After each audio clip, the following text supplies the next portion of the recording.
in Los Angeles, I never think, you know what?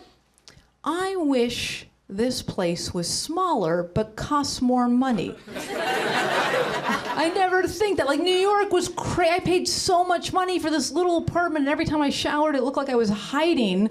Like, I was just like in the corner. And I go, you know, it's gonna get better when I go outside. And you go outside, and it smells like shit. It smells like shit. And then you go on the subway, and it still smells like shit. And you just want to grab the person next to you and go, guess why it smells like shit here? Guess why? Really just pull them in and just go, 'cause a person shit here.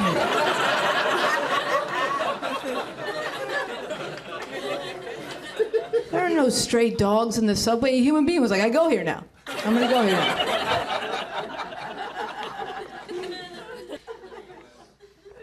I don't know. Last call is too late in New York for me. I'm not responsible enough to handle that shit. I can't do that. 4 a.m. last call. That's irresponsible. That's like, I like a nice 1 a.m., 1:30 last call. You know, when the bartender just says, hey, stop that. And you say, thank you for saving me from myself. I'm gonna get in my car and drive home now. We're all gonna be fine.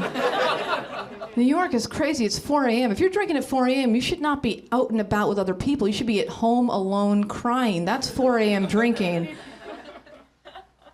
And then you're leaving the bar, the sun's coming up, you have to accept that it's tomorrow. You know, it's very sad. My friends be chasing me down the block like, Morgan, you just did 9 shots off a baby, you know? And I just be like, I'm not driving.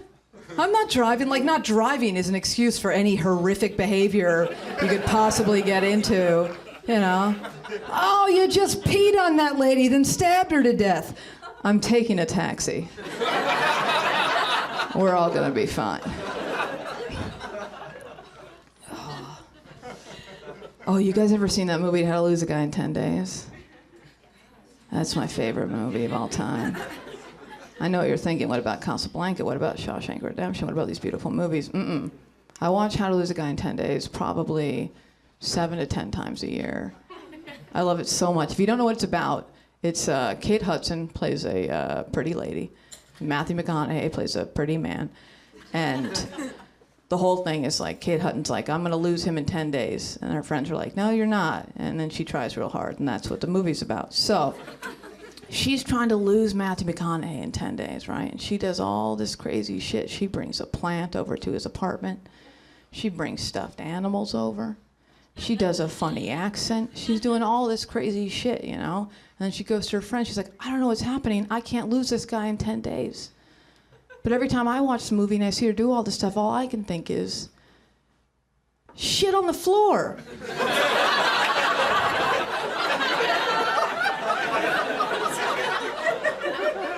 What are you doing? But don't use your baby voice, you just shit on the floor.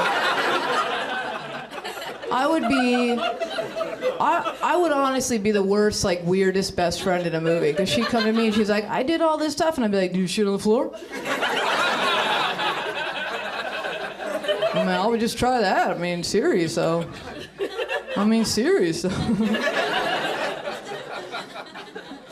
I'm going to make a short film called How to Lose a Guy in 16 Seconds. And yes, I just gave away how long it takes me to shit. I remember, this is true, I remember trying to buy booze before I was 21, which is always like a real, you're just trying to charm your way into it and no one gives a shit, but like I thought I was charming. I was in Yuma, Arizona, and I, got my beer, walked up to the counter, put it on the counter. The guy was like, where's your driver's license? And I was like, forgot it, something stupid. And he was like, we check everyone. And he pointed to the sign and said, Yuma IDs. And I didn't know how to get out of it, so I was just like, oh my God, I'm so sorry. I thought that sign said, Yum AIDS.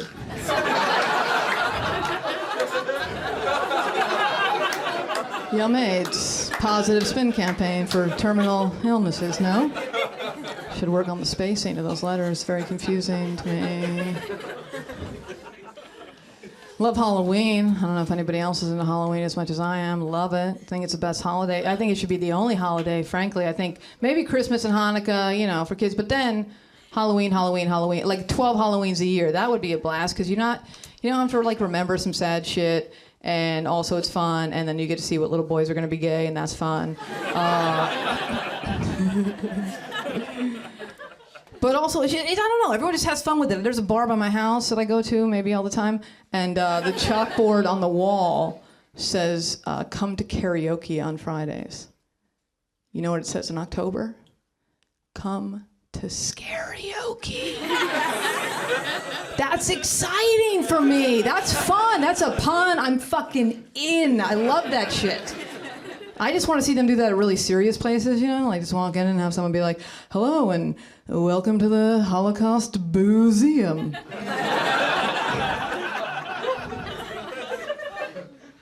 Shoes.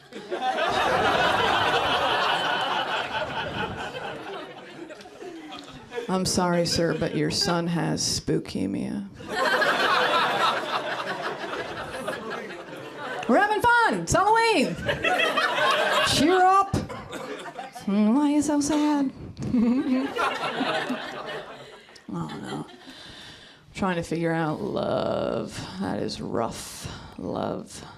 That is very difficult. There's a lot to it.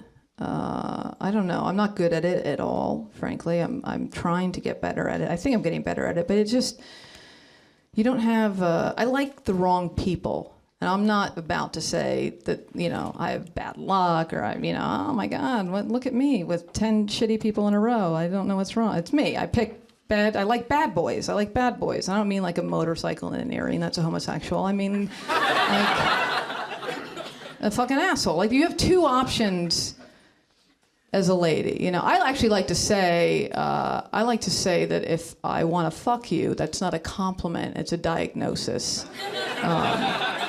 There's something very wrong with you. And if you don't already know that, then fucking thank me for telling you that by fucking you. But you have two options as a lady. You have a guy over here who's like, I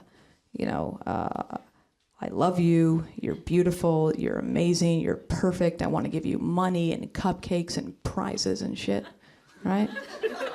Then you have a guy over here who's like, I don't like you, go away, you're the worst, boo to you.